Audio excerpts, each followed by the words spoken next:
Turning now to news that really set off a political earthquake from West Virginia to Washington, D.C. Senator Joe Manchin making the surprise announcement that he will not seek re-election in 2024 and hinting at a potential run for the White House.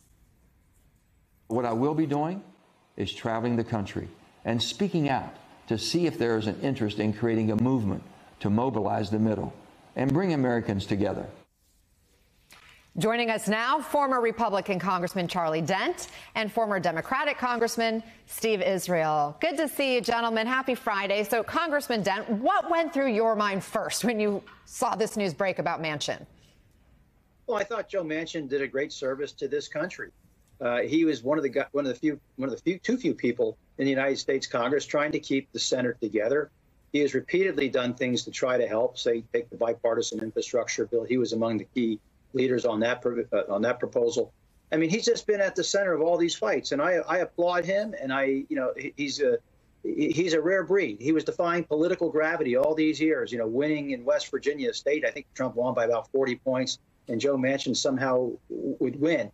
Those days are gone. We're not going to see many members be able to do what he did. Win in districts or states where the party is dominant. So, and I'm proud that he's trying to develop a centrist movement in this country, and I'm all for it. I hope he goes around and does all he can to encourage this type of thinking, because the country needs it desperately. We have a presidential situation where you've got one candidate voters think is too old and one too crazy, and he's trying to say there's maybe a better way. We'll come back to what it could mean for 2024. But first, Congressman Israel, we know two other Democratic senators in states Trump won in 2020 are up for re-election in 2024. Democrats also defending seats in 5 states. Biden narrowly won. Of course, West Virginia is such a red state, which has always made, Joe Manchin sort of this unicorn, a Democrat winning a Senate seat there. So how hard does, his removal from the equation make the Senate math for Democrats? Well, Anna, thanks for having me on. First, a disclosure, I'm a friend of Joe Manchin. We work together very closely on development of anti-ballistic missile capabilities against North Korea. I have a ton of respect for him. To answer your question specifically, Anna, look, it is undeniable that this is a setback for Democrats' efforts to retain a 51-seat majority, but it is not a bulwark against those efforts. Joe Manchin is the only Democrat who could have won West Virginia. That state now, in my view, comes out of play. But Democrats are making a very strong argument that they can contest effectively. They're on offense in Texas against Ted Cruz with my former colleague and Charlie's former colleague Colin Allred, former quarterback. They believe that they can go on offense in Florida. And so I think we're going to see a fluctuating political landscape in the Senate, and it's way too early, even with Joe's decision not to run for the Senate, way too early to predict where this is going to land in a year from now. The question for me, in my mind, is Joe Manchin going to run for president, and is there any achievable path for him?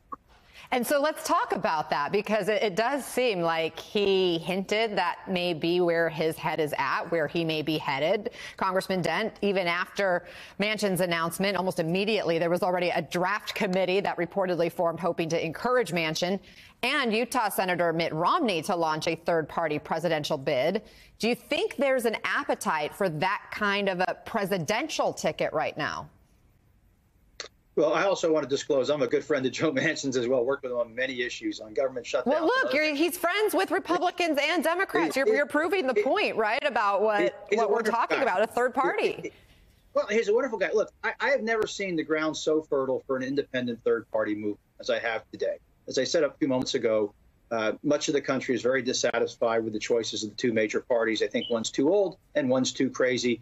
And that's why there's this appetite. Look how RFK Jr. is polling as an independent, and Cornel West is now in the race. So there is a lane. Now, I'm not saying an independent third-party movement can win, but I think we need one from the center of this country, whether it be a Romney Manchin or Hogan Manchin or Huntsman Manchin. I don't know, but I think it would be very formidable. And I think there are many voters around the country who believe that center-left to center-right on the political spectrum is being ignored by the two major parties to such a great extent that's why there's this movement. And I think it's really important for Joe Manchin to go around the country and start testing the waters. I think it's very healthy. Now, I know there are going to be those who say it throws the election to Trump. I don't buy it, but there are going to be people who say that.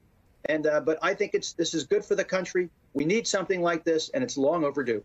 Congressman Israel, we know the group No Labels has been considering running a third-party ticket in 2024, so this could be a real deal. They released a statement praising Manchin, calling him a tireless voice for America's common sense majority, a longtime ally of the No Labels movement. I spoke to the co-chair of No Labels yesterday, who said they haven't made any decisions, won't make any announcements until at least after Super Tuesday. But a person close to Manchin tells NBC News that Manchin isn't interested in being vice president. Another person say Manchin and a former Maryland Governor Larry Hogan ticket is a possible outcome. I guess, what do you think of those ideas? And if they were to run, could they win? And if not, I think, the next question is, who would they be playing spoiler for? Which party stands to lose? Well, Anna, look, I know one thing that is indisputable about Joe Manchin. He runs to win. Now, I can see the political math where a Manchin presidential candidate helps Joe Biden. I can see the political math where a Manchin presidential candidacy helps Donald Trump. I just don't see the math right now where a Manchin presidential candidacy elects Joe Manchin. I know that No Labels is on the ground. By the way, in my view, No Labels is a label. But I know that they're saying that they're on the ground and that it's, maybe it's the real deal. Well, right now, it's the real deal in 12 states. According to the New York Times, No Labels has qualified for the ballot, the presidential level, in 12 states. That's a far cry from 50. It is very late in the game to raise hundreds of millions of dollars to run for president. You've got to have infrastructure on the ground in battleground states. Very late to do that effectively. And so, my thought is, with affection for Joe Manchin, he ought to run a centrist political movement, but not run for president unless he sees a viable path to get to the White House. I just don't see it.